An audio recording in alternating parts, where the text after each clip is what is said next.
Hi, my name is Sierra Drew, and this is my 2019 climb of the Sierra High Route, a year that saw 230% snowpack. What is the Sierra High Route? It's 195 miles of cool, crisp, clean, clear mountain air, 115 miles of cross-country traversing, and 38 mountain passes. The High Route isn't for everyone, but if it's for you, I hope that you go out there and get it. Also, just so I know whether or not I'm supposed to keep making videos, please subscribe and hit the bell notification below. As of this video currently, I have no subscribers, so, well, I guess that's that. Join me as we tackle the high route together.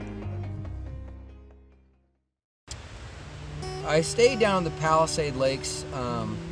It's where I had felt that God or higher power, whatever you want to call it, had told me that I was going to marry my wife, and so it was a very special place for me. I wanted to sleep there, I wanted to rest there, and kind of recatch my soul. Next morning I go to leave, and I'm kind of hiking out Palisade Lakes. I wound up hiking with a guy named Shohei. He's a med student, and we had a great time together. We hung out, we did Mather Pass together. Summit of Mather Pass. All my New Trail family. These guys are awesome. On my way over to Frozen Lakes, you can see Split back there. We're gonna come down. It's a lot of snow, but nowhere near as bad as everyone said it was, so I'm pretty stoked about that. Met up some really cool people up on top of Mather. This guy, and I'm really sorry I forgot your name. Boy, he gave me a cigar, and it was just such a weird thing. And I'll tell you what, I smoked that cigar last night, and thank you, man. That was a great cigar. It was the most timely cigar I've ever had, and it was awesome.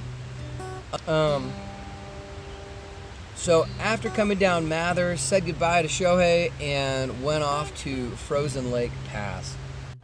Well, there's Mather right over there. The Split Mountain right there. And then over here,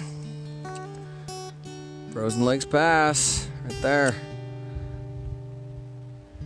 Look at that.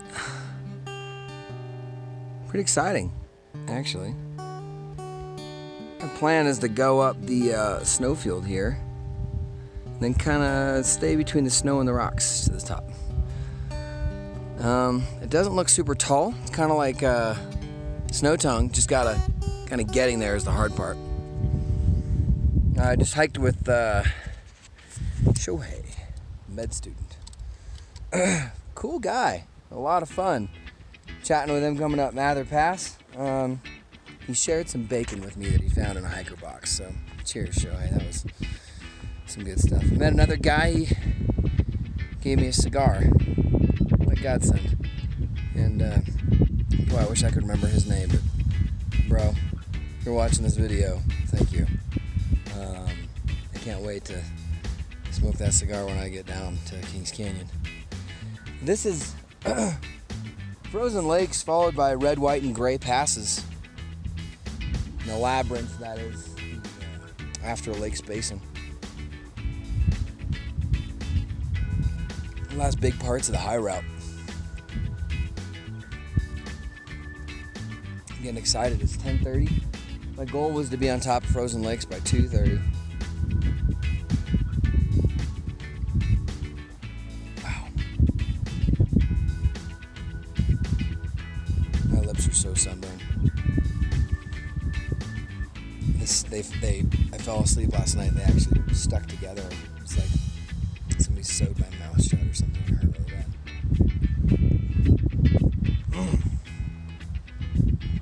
Anyway, that's it.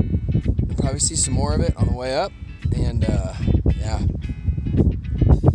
Frozen Lakes Pass, good company. That was really encouraging. So there it is. Look at that. Wow. That'll be me, hopefully, very soon, Lord willing. Frozen Lake Pass was probably the most sketchy, I would say. It wasn't as difficult as, say, Snow Tongue, but Frozen Lake Pass was like the mountain blew up yesterday.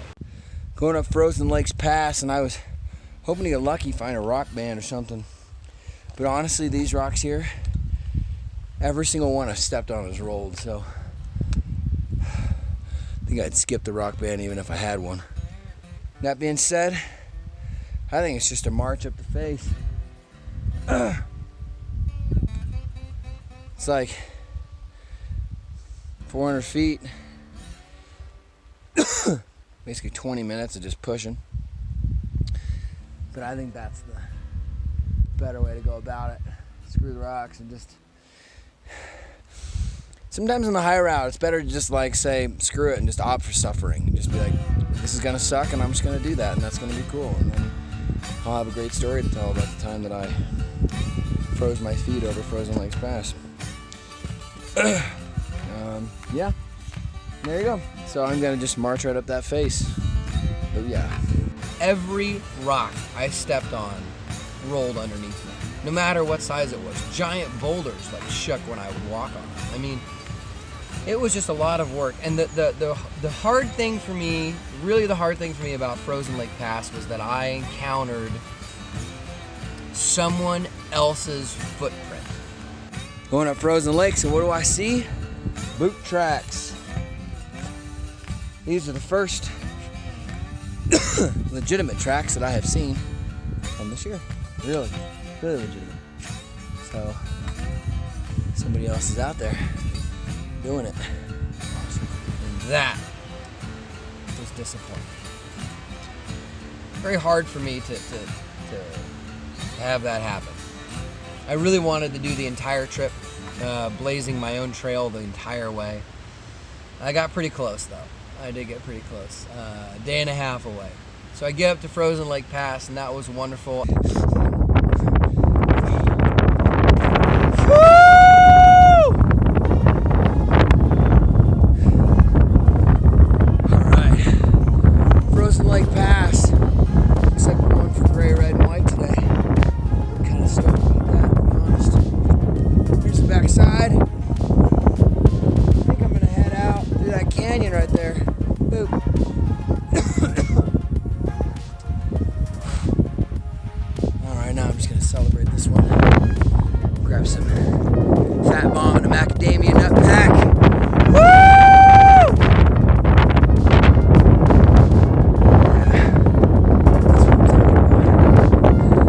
Down out of Frozen Lakes through Lake Basin and over to Marion Lake. I mean, just made a lot of good time.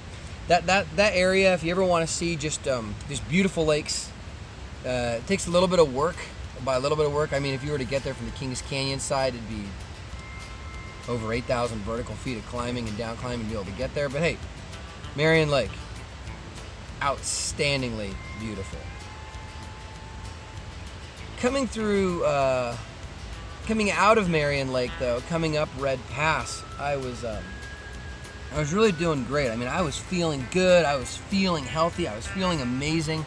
So we're almost at the top of Red Pass here, but check this out. Look at the mountain. Gray, and then just boom, red. Isn't that wild? It just goes straight from gray to red, and then it stays red. And that's why they call this Red Pass. There's the top. Cool, huh? All right, I'll show you the view at the top. And then all of a sudden, so I'm on top of Red Pass, and feels like I did something weird to my quad right here. It like twinges when I walk up, and then when I go down, it's just kind of sharp pain. So what I've elected to do is ice it here. I'm going to go through my pants because you don't want to put ice directly on the skin. Now, one of the interesting things, I have cyclobenzaprine. So I have a muscle relaxer, which I have just taken. And I got some ice. I have a compression wrap. So what I'm going to do is ice it for 15 minutes. I just took the muscle relaxer, so that's good. and then I'm gonna throw the pressure wrap on it. We'll just kind of see how it goes. But this is the view from Red Pass. You can see almost to the San Joaquin Mountains. Outstanding views. So, pretty cool stuff. And that's the view behind me. You can actually see all the way to Frozen Lake Pass. Way back there. Isn't that crazy? So, I would think if you were starting your trip thinking you're going to get to Marion Lake on day one is, first of all, it's crazy. Second of all, there's no good campsites there. Thirdly, yeah, I would shoot from Gray Pass or Meadows. Anyways, so here we are, Red Pass. I got a funky thing going on with my leg, and we'll figure it out. All right. My right quad just started hurting out of nowhere. I still don't know what is wrong with my right quad. It's just incredibly tight all of the time. It's kind of refusing to not be that way. And by the time I got to the bottom of Red Pass going up towards White Pass, it was really hurting. I threw some KT tape on it. I took a couple of cyclobenzaprine, some of the muscle relaxers that I had that I was thankful that the doctor had already prescribed for me. Took a couple of those, some ibuprofen, some Tylenol, used a compression wrap, and hobbled my way up to White Pass. Well, we made it to the top of White Pass. This knee thing is weird, though. I have no idea what I did to it, but glad it's not feeling very good. See Gray Pass? I gotta go down into the canyon there, go around these two big bends. Gray Pass right over there. I'm gonna try to stop as soon as I find a joint that's got a good place to sleep, fire. Yeah, but kind of bummed out. This is really putting a little struggle here on it, so putting a little hurt in me. Anyway, I'm not overly worried about it. I got plenty of time, so just wish I knew what I did. Maybe I just too many high steps, and that was it. Who knows? All right, well, I'm gonna see how far I can get here. But this is White Pass. And when I got up to White Pass and I saw how big the descent was, going down was much harder on my leg than climbing was. But I knew that I had to start the next day by going up Gray Pass, otherwise it was just gonna be too much for me. And there was nowhere really good for me to sleep up on top of White Pass. So I came down and just hobbled each step, and I knew, man, I got 24 miles to go, 3 passes left. My leg is just aching. My lips were just on fire. They'd gotten really badly sunburned coming over Frozen Lake Pass. And I got down, and that was probably the hardest night for me. The boots were wet. My leg was killing me. I slept the whole night with my leg elevated up on the bear can. You know, some rest, ice. Use a lot of snow to try to bring the swelling down. And I mean, there was a lot of fear. There was a lot of fear there. A lot of frustration. And just having a tough time. Next morning, woke up, felt good, came over Gray Pass, which by the way, Gray Pass is more like... Well, we made it to the top of Gray Pass, more like a Gray Hill. Quite nice up here. See, my lips are pretty messed up. Not really sure what's going on there, but it does hurt quite a bit. Well, my leg feels substantially better than it did yesterday. It was really hurting, but I got down White Pass. We got down to that go. It's a really nice campsite. By the way, the route coming from Gray Pass to White Pass is incredibly not obvious. So if you don't have your GPS marked out really well, or satellite or something like that, they're really hard to find. let's see here. Yeah, so my phone has 38% battery life. I have no more charges left. Yeah, and we got 20 miles to go. So the plan is, because my leg is not great, it's not terrible. Like, it's not like, get to the choppa or anything like that. So the idea right now is just kind of get over Horseshoe Lakes, Grouse Lake Saddle, Grouse Lake Pass, kind of take off from there. I see something orange in the distance.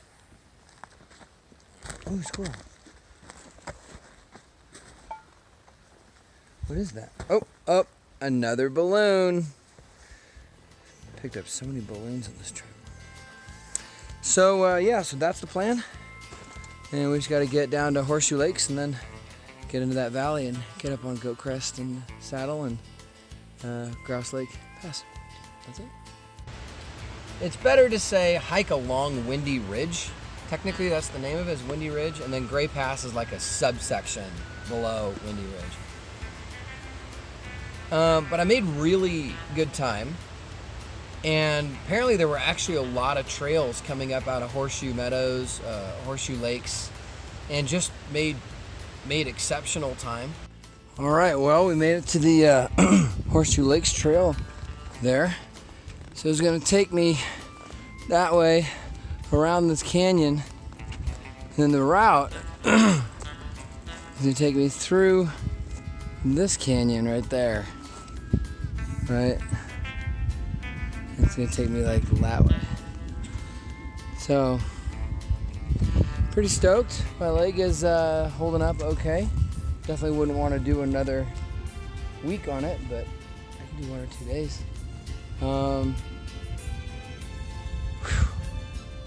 Looking forward to this. Getting it done. Doing this thing. Alright. Next stop, Horseshoe Lakes.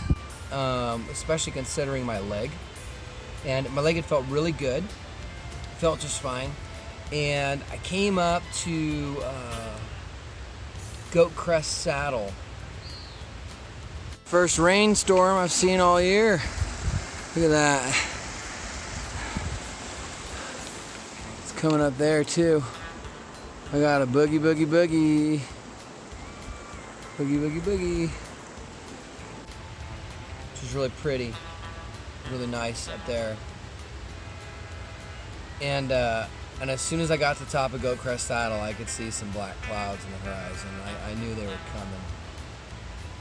Top of Goat Crest Saddle, look at that rain on that side. Looks like I dodged it, but it's all over there. Wow. That would have been pretty bad. You're doing Frozen Lake Pass and that. Anyway, I found this lake down here too, which apparently is the final resting place of the Millennium Falcon. So that's good. That joke was a lot funnier when I was thinking about it for the last hour. I'm not gonna lie. A little disappointed at my delivery. Getting pretty tired here. This is the second to last pass. All I have left is Grouse Lake, and then it's all over. Let's go get it.